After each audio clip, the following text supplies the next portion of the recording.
Howdy y'all, it's Aaron here. I hope you are doing well. In this episode, it is one for every clothing store owner who is a low returning customer rate and wants to make more profit in their store. So in this video, I'm gonna be walking you through 3 key areas to email success for your clothing store.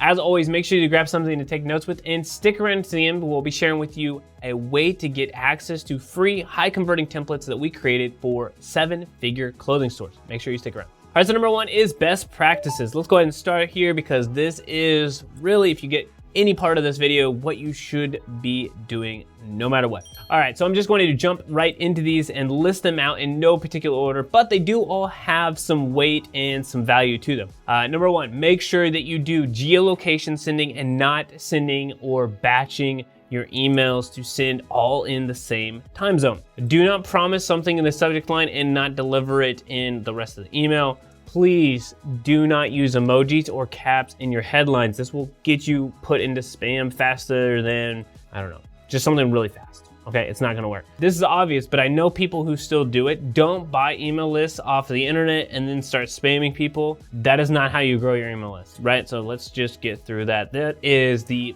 bare basics of, if you get nothing else out of this video, please do not do any of those other things and make sure that that is all kind of tidied up. And now the rest of the video will make a lot more sense as we continue to grow. All right, before we cover number 2 though and talk about segmentation, I just wanted to say howdy. My name is Aaron. I'm one of the co-founders here at Bet Branding, and we are an e-commerce growth agency that specializes in helping clothing stores grow and scale profitably online. Now, make sure that you do yourself a huge favor and hit that subscribe button and turn on notifications so you don't miss out on any of the latest strategies for clothing stores. We drop new content for you guys every single week. All right, so number 2 is riches in the segmentation. That doesn't have a great, ring to it, like riches in the niches, but the riches are in the segmentation. It's never a good idea to send to your whole list for many reasons, but the biggest one is that the wrong message to the wrong person at the wrong time is the perfect way to end up in the spam folder and hurt your deliverability. And if you get nothing from this whole video other than the fact that we are trying to avoid that spam folder and get blacklisted, then that is the whole point for this video, right? Is to stay in the inbox. So if you're sending several times throughout the week, look at sending to your 30-day engaged list as your core list. If you send once or twice per month, extend that by 30 to 60 days to make sure that you hit everyone in your list who is engaged. So the more emails you send, smaller engaged list. The less emails you send, larger engaged list, right? I just want to make sure that you hit everybody. The second way to segment for somebody is based off of size. If someone orders a medium, a small, a large, right? Those are all ways. A size 7 shoe, you can segment them into their own list. Yes, this list is likely to be small, but I would rather send to 500 people who I can speak directly to, like, hey Joe, that medium, you look great in that medium, right? Than sending to 2,000 people who get a very general message, right? So specific is better. All right, so the third way that we want to make sure that we segment is by age, gender, and location, right? So all of my people in Dallas, all of my women who live in Dallas, all of my 35 to 45-year-old women who live in Dallas, right? That's a very specific list. Now, if we wanted to do all of my women, 35 to 45 who live in Dallas, who also wear a size 7 shoe, now we got super segmented, but guess what? That is going to be a very highly engaged list, high open rate, high click-through rate, a lot more valuable. It does not matter about the total amount of people on your list. It matters about the quality of your list. List all of your past customers who have purchased in the last 30 to 60 days, right? These people are super engaged and hopefully super happy with you, and they may be more interested in a new collection drop, a new release, something of value that you can send them that is going to be a lot different than somebody who hasn't purchased from you in 90 days, 120 days, 180 days. Anything that is specific to your brand that could help you cater to your audience, right? So this is a great way to segment, i.e. you sell athleisure. Segment by everyone who bought a pair of leggings versus tops, right? And then you can do it over a period of time. So you segment by your business. If you just sell hats, right? Maybe you sell ball caps and everybody who bought this gray ball cap, snapback or whatever, gets a different part of the list versus the ones who have, bought a t-shirt or bought a pair of pants or jeans or whatever that may be. So segment by what people have purchased based off your store, right? That only you will be able to make a decision about, not necessarily us. All right, so lastly, an acronym to pay attention to is RFM. R stands for recency, so how recently something happened, an action was triggered, etc. Frequency, F, so frequency, how often those things happened, right? So did it happen 3 times, 5 times, 10 times during that recency factor? And then M, monetary, so how recent, how frequent, and how much money did they make? So, right, so how often did they purchase? And then how much money was that? How long ago was it, right? So RFM. So think about that acronym as you are starting to segment. One more acronym to pay attention to is the LIKE button. Okay, bad joke, but if you found value in this video so far, hitting that like button for the YouTube algorithm will really help us out. Just for doing that, here is a picture of a turtle eating a strawberry. All right, so y'all probably heard about the iOS 14 update, especially if you watch this channel, right? It hurt ads, but there was an iOS 15 update that impacted email as well. For whatever reason, Apple is strong, right? They're just trying to stronghold everything, right? So they're storing their Apple Mail emails on their server, which, right, I would assume that they already did, but you know, it's the mail that is actually from the iPhone. So everybody, I mean, that I know of anyway, pretty much uses their mail on their phone from their iPhone to open up emails. Well, what this is because of this, when campaigns are sent, a lot of them will show that the emails have been opened because Apple's going ahead and opening them when they actually haven't been. I don't know, it's really weird. But don't worry, it will inflate your open rates, but it does not inflate performance. Your open rates may look better, but your sales would not change, right? Your actual total sales should not change. That's a real metric. It's something to definitely be thinking about. It doesn't impact email as much as like an iOS 14 did with ads though. Luckily, we also found Triple that has over a 99.7% accurate attribution, which is just a fancy way of saying that we know which ads are actually able to scale or not. But it also tells us in revenue, right? Or tells us which of these platforms actually brought in revenue and if the customer purchased through SMS or email or the actual advertising platform. So if you want clarity in your marketing, in your email, and your SMS, check out the link in the description down below. All right, so number 3 are what emails to be sending. It's a very good question. There are a ton of different types of emails that you can send to your customers, but everyone thinks you can only send sales emails. So let me list out some emails you can be using. The first section of manual campaigns emails, and the next will be some flows or like automation. So number 1, best seller campaigns, free products with purchase campaigns. These are a really good way to get people to engage and just take action, right? Everybody loves a free product with purchase. Now, when you do a free product, make sure you tell the actual retail value of something and don't just say free product, because then we just devalue what it is. If it's a cell phone case that you get with it, and then you don't say that this retails at $19.99, then they're just gonna be like, this is a $5 case, and it's just gonna be gimmicky. So make sure you tell them the actual retail value of it. Third one, buy now, pay later, right? So buy this today, get it today, pay for it later.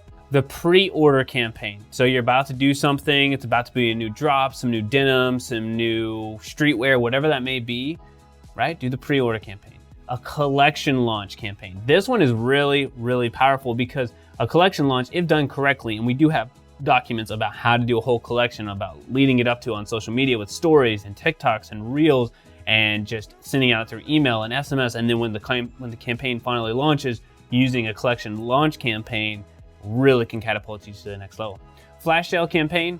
Now, you cannot do a flash sale campaign all of the time, right? A flash sale campaign can maybe be like once a month, every couple of months, right?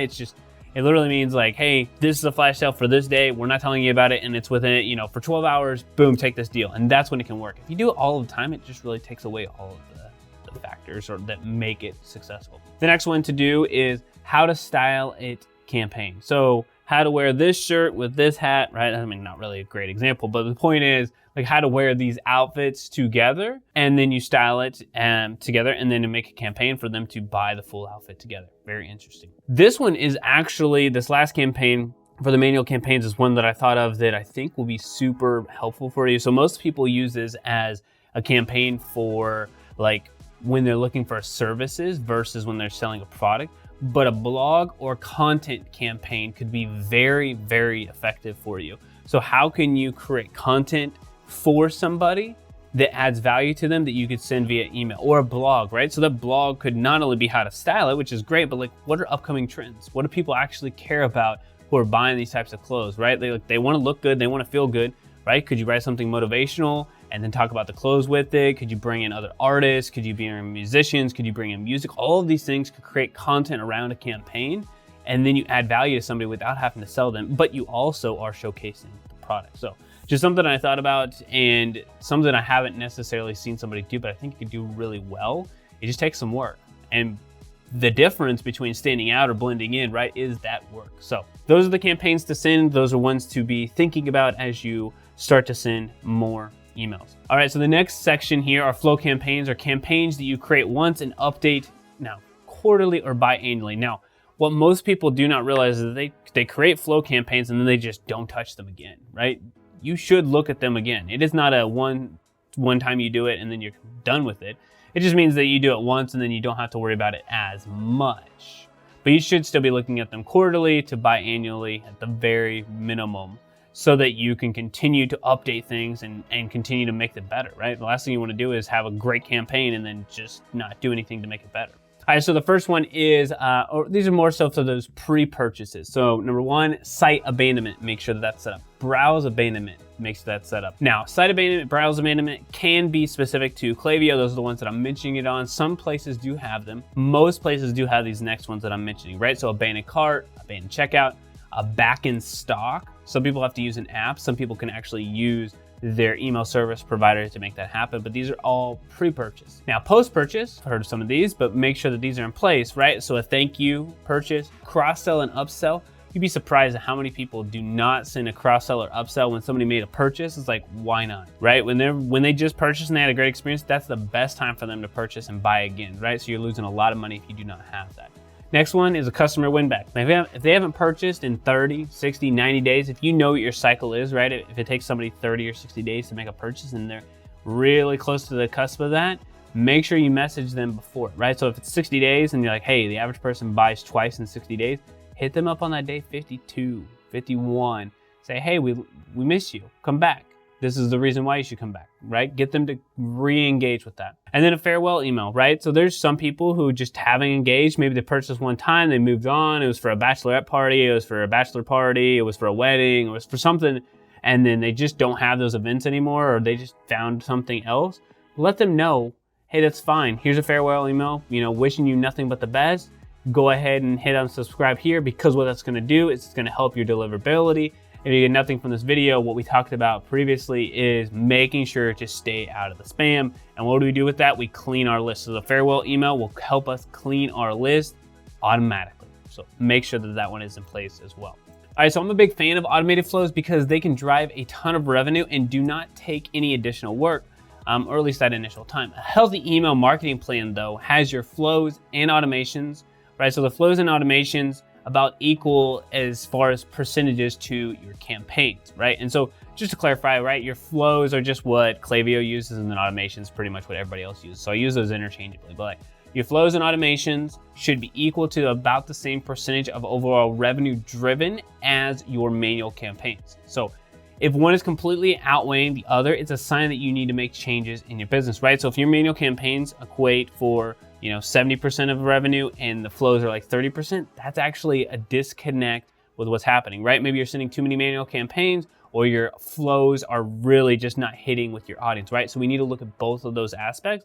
And it should really be like, one is, driving 50%, one's driving 50, or one's driving 40 and 60. I'd even go 45, 55, but anything more than that, it's starting to teeter too much to where you need to make a decision on, okay, where am I lacking within my email marketing to make sure that you don't get out of balance too much, because it's going to be really hard once those scales start to tip.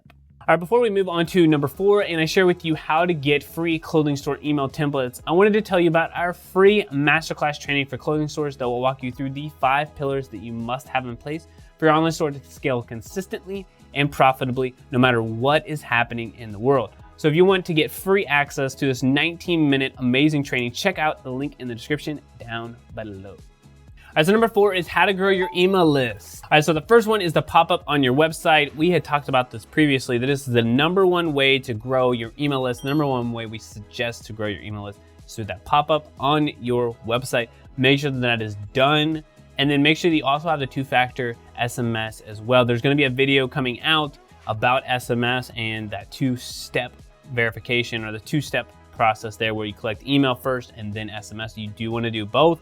Make sure that that pop-up is on your website. Again, let's just real quickly go over the basics here for your pop-up. Make sure that it is ex-intent on desktop, meaning that people are leaving the site, about to leave it, and you're getting the customers who just need that little push to stay onto the site before you put that pop-up there. So exit intent only for desktop. For mobile, make sure that they scroll down 60% of the way, or a more advanced way to do this is to get out your Google Analytics. Make sure you check out the mobile version of the bounce rate, right? And look at that duration and look at how long it takes somebody before they leave that page. So if it's a minute and 30 seconds, make sure that 5 seconds before that, you put a pop-up. So on that particular page, it's a minute and 30, so a minute 25, do the pop-up and then make it happen. The reason why you want to do this is because if you just continue to make a pop-up happen for everybody, you're going to get low intent people who would have never signed up for the email list, or you'll get people who would have just gotten a discount when they would have probably paid full price. So don't take people out of their element. This pop-up is really just to catch them before they leave.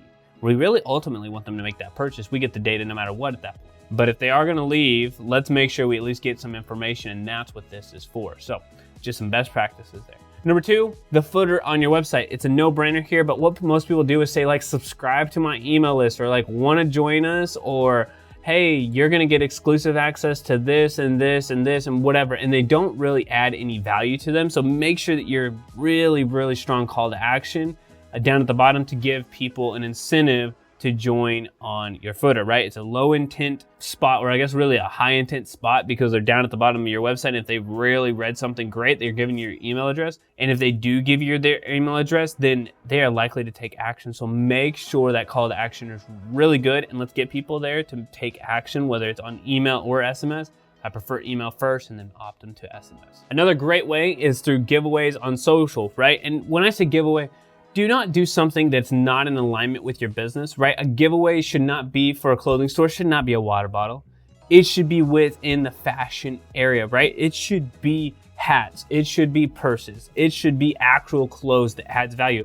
I mean, the last thing that Apple would ever do for a giveaway is not give away an iPhone, right? They would give away an iPhone or an Apple Watch or an iPad or something. They wouldn't give away an Amazon gift card. Give something of value that aligns with the brand. So when you do those giveaways, make sure that it is directly in alignment with your customer. Otherwise, you're gonna get people from all over the place signing up for an iPad that have nothing to do with buying your clothes. So sell your clothes or give value away of your clothes before you ever do those on social. Really, really spend the time on that. And this last one here is really on the content creation. I believe that this is something that is undervalued right now, is how to style main staples for like an upcoming season, or how to wear certain outfits together, or what's popping, or what is really on trend. Those types of things, right? I will happily give an email address for, whether you want to run it as an ad, whether you want to run it as a giveaway, whether you want to run it on your website. All of those things are great ways to use this content foundation to help you grow to that next level, because nobody's doing it, right? Nobody's putting in that work to update. They'll create lookbooks, they'll create, different edits, but they won't actually tell you how exactly to style or what the upcoming trends are, right? They'll do it on stories, but they won't curate that content to be delivered to you in an easy, digestible manner, right? Whether it's an email or whether it's a PDF, whatever that looks like, they will not do that for you. And so if you can take that and then put that on your website or giveaway or somewhere, in addition to your current marketing, whether it's, again, you could even use like an Instagram story, then you're going to stand out because it's going to be something of value. People will happily give their email address for it, and then they're much more likely to purchase once they trust you. So make sure that you check out something like that. Like, it's definitely going to take you more time and more effort, but I believe that the conversion rate of those people from that website are going to be way higher, and you're going to know so much more about them as well. And then the last thing here is that you could run ads for your email list. I don't know if I would do that though. It's more of like a last ditch effort, but if I'm going to run ads, I want to go for conversions, and then I'm just going for purchases, and then let everything else kind of take place. But if you really wanted to run ads for email addresses, I guess you could just measure them over time to really see if it's actually worth it. Like, every dollar that you spend to collect an email address, is that email address actually worth it or not? Something to consider. I'm not saying it won't, but just measure your own results. It's not necessarily the route that I would go, but I know some people do and they swear by it. All right, y'all, if you're ready to take advantage of the other ways to grow your clothing store, right? Because there are quite a bit, right? To add profit back into your business, to take you to that next level, to figure out advertising, to really put a cohesive piece of the business together to grow that clothing store, then you need to make sure that you watch this video right here next. But wait, guys, but before I go, I almost forgot the most important part here, right? If you want the templates that we created for 7-figure clothing stores, make sure that you comment the word templates down at the bottom below this video in the comment section, and we will send you over a link that you can just copy and paste them in there. We have 2 ways to do this. One, if you are a Photoshop guru and you want to do it that way, and another one if you guys are on Canva. Both are great platforms. Both of them will have them available for you to use and copy to your own store. All right, y'all, that is it for this video. Hope you have a great rest of your day.